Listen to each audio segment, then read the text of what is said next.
Single ছেলে থাকে, ওর একটা কাজ পেয়েছি।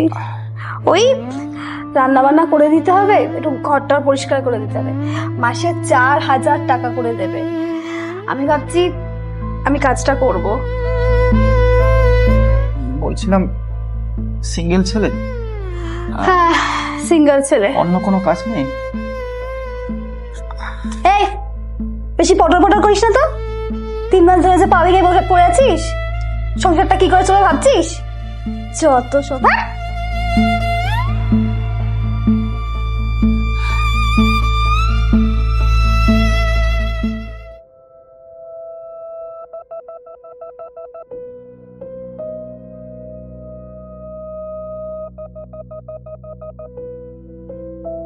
দাদাবাবু আসবো?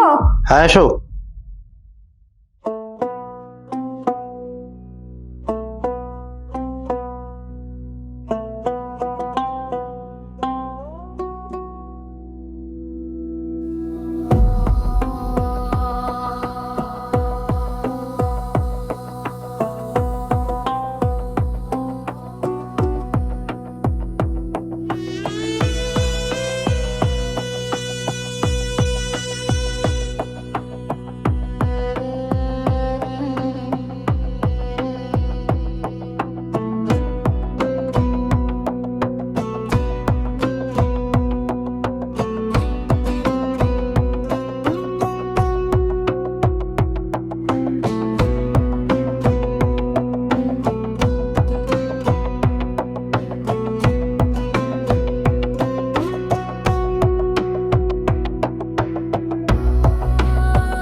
দাদাবাবু আপনার কফিটা। হ্যাঁ, আরে যাচ্ছ কোথায়? বসো এখানে।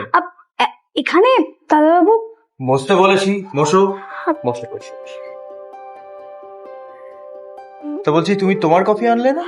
না না আমি খাবো না, আপনি খান না, আমি কাজটা করে নিচ্ছি। আবার বসো। না এখান থেকে খাও। আরে না না আপনি খান না। খেতে বলেছি তো, খাও খাও খাও খাও খাও খাও খাও। তো কেমন বানিয়েছো কফিটা? ভালো। আচ্ছা, আমি যেন কত টাকা দিই তোমাকে মাসে? দাদাবাবু 4,000। 4? তো তোমার কখনো মনে হয় না যে একটু বেশি টাকা ইনকাম করি? মানে?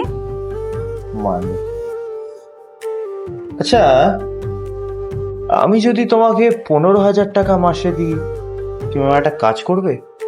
15,000? হ্যাঁ, 15,000। কি কাজ দাদাবাবু? তেমন কিছু নয়, আমাকে একটু খুশি করতে হবে। আর দেখো, এতে কিন্তু ফায়দা তোমারও আছে। আমি শুনেছি তোমার ওই হাজবেন্ড, কি নাকি, ও পা ভেঙে পড়ে আছে, ও তো মনে হয় কিছুই করতে পারে না। তো এতে কিন্তু তোমারও ফায়দা। দাদাবাবু আরে বাবা, তুমি ভয় পাচ্ছ কেন? আমাদের মধ্যে যা হবে সেটা তো এই ঘরের মধ্যেই হবে। কেউ তো দেখতেও আসছে না, তুমি কাউকে বলতেও যাচ্ছ না। ভেবে দেখো, রদ দেখাও হবে, এবার কলা বেচাও হবে। তোমারও ফায়দা, আমার তো অবশ্যই ফায়দা। ঠিক আছে। রাজি তাহলে? হ্যাঁ দাদাবাবু। তাহলে চলো আমার রুমে চলো। হ্যাঁ, বৌনিটা এখনই শুরু করে দিই, চলো। হ্যাঁ চলো চলো চলো চলো চলো চলো।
এই হুম।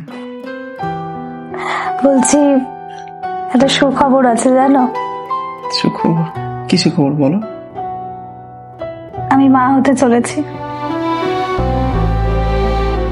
তুমি কি আমার সাথে মজা করছো? কি মজা করছি?